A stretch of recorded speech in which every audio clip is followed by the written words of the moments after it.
I'm torn today. I'm torn. I'm elated, but I'm also a little bit upset. Why am I elated? Ryan Gosling has received a Best Supporting Actor nomination at the Oscars, which nobody watches, and nobody watches 90% of the movies that are even nominated at the Oscars this year, but we all saw Barbie. And some people hated Barbie, like my colleague down in Boca Raton, because he didn't understand the movie.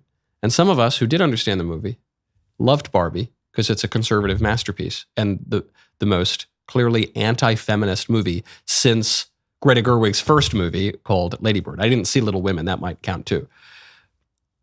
So Ryan Gosling, for all of his KENergy that was teeming out of him, maybe he had some of those little nicotine pouches, I don't know, he gets the nomination.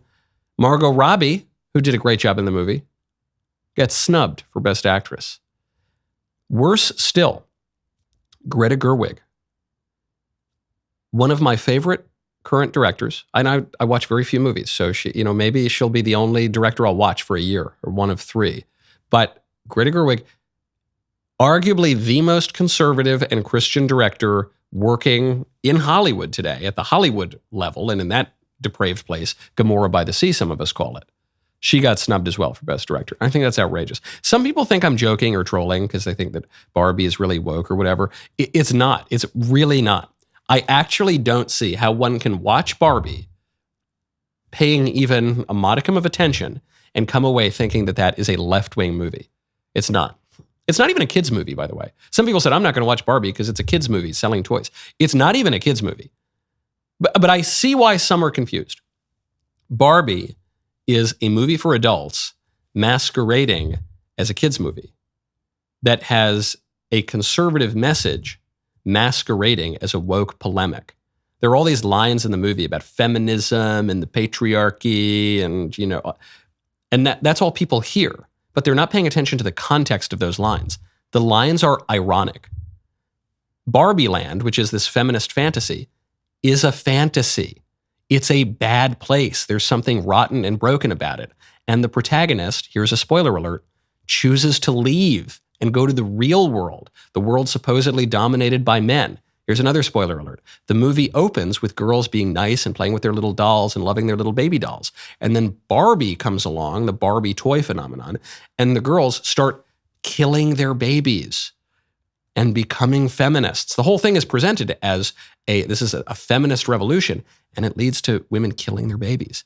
And then at the end of the movie, big spoiler alert, the protagonist chooses to leave Barbie Land specifically because she wants to have a baby. She has a conversation with the God character, the Rhea Perlman character who created her. And she has a vision of the future that she wants. And the vision is pretty much just her being a mom and having kids. And so she leaves Barbie Land. And the final funny scene of the movie is she's waiting in a little reception area in some nondescript office building. And you all think, okay, this is Barbie leaving the fantasy world to go get a job and go be the real Barbie, be the real feminist. And she's not. She says, I'm here to see my gynecologist. Even the very final joke is, no, I'm not going to go be a career woman. No, I'm not going to go be this feminist icon. I'm going to be a mom. So anyway, I've got much more to say about Barbie, but it's just clearly conservative. I don't know sometimes I will grant you, I read a little deeply into things, and I try to admit it when I do. This one, I just think you don't need to have read the collected works of Edmund Burke to recognize this has a conservative message to it. So what does it mean that they got snubbed? I think it actually buttresses my argument because it's a very popular movie and it's kind of conservative, and maybe that's why it got snubbed.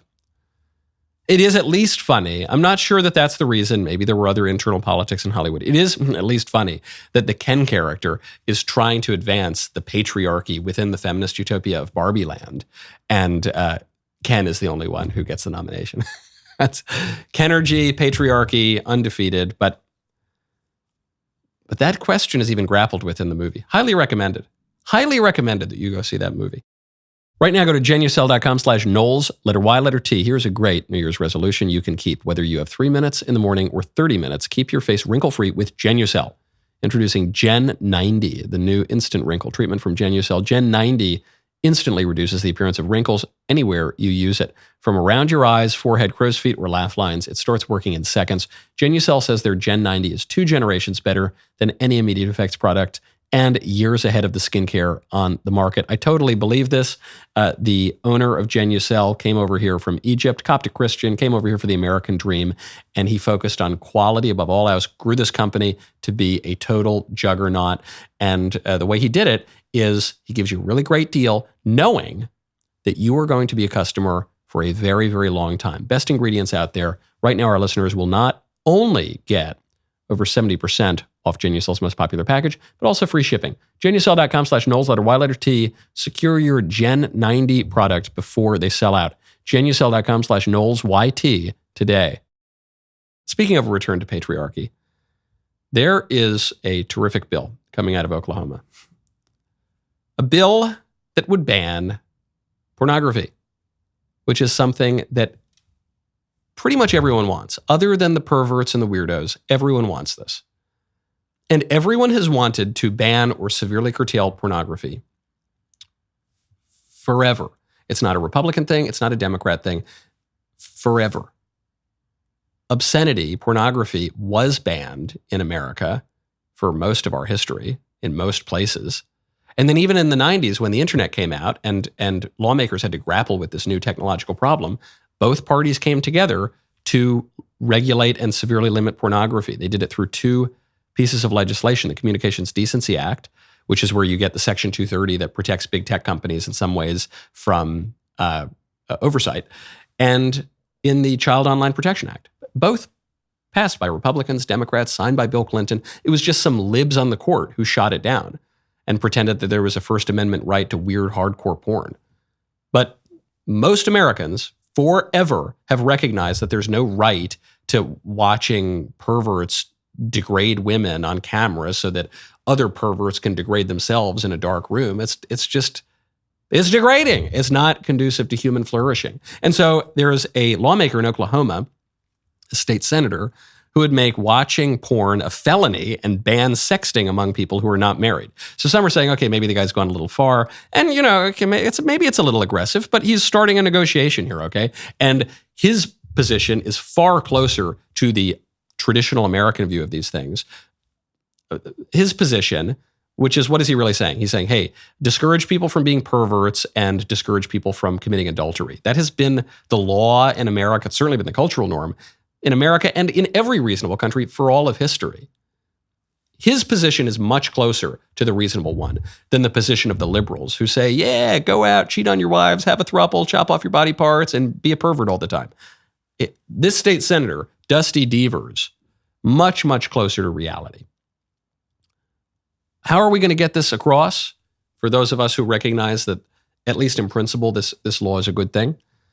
We're going to need to make some new coalitions. We're going to lose some of the libertarians. Some of the libertarians are going to support us. We're going to lose some of them. We're going to lose a lot of Democrats, especially these days. Some of the Democrats are going to support us. But speaking of Barbie and confusion about feminism and what feminism even means, conservatives should ally with the feminists here. Not all the feminists. The sex-positive feminists are lost. But feminism used to be deeply anti-pornography. Sex-negative feminism was a major strain of feminism, and they opposed it because pornography exploits and degrades women. Always. All the time. And some of it is particularly degrading and particularly violent even. The conservatives, this is not just some pie in the sky, wouldn't it be nice if we could work with the feminists? We did this on the issue. The traditional conservatives lost some libertarians on the issue, but we allied with the TERFs, the exclusionary radical feminists, and we've been immensely successful. We have gone a decent way, not the whole way, we still have a lot of work to do, but we've gone a decent way toward eradicating for the good of society, and especially for the good of the poor people who've fallen prey to that confusion. We did that with a weird political coalition that included a group traditionally considered on the left and feminist, but they were on our side on this issue. Same thing could happen with porn, and we should do it.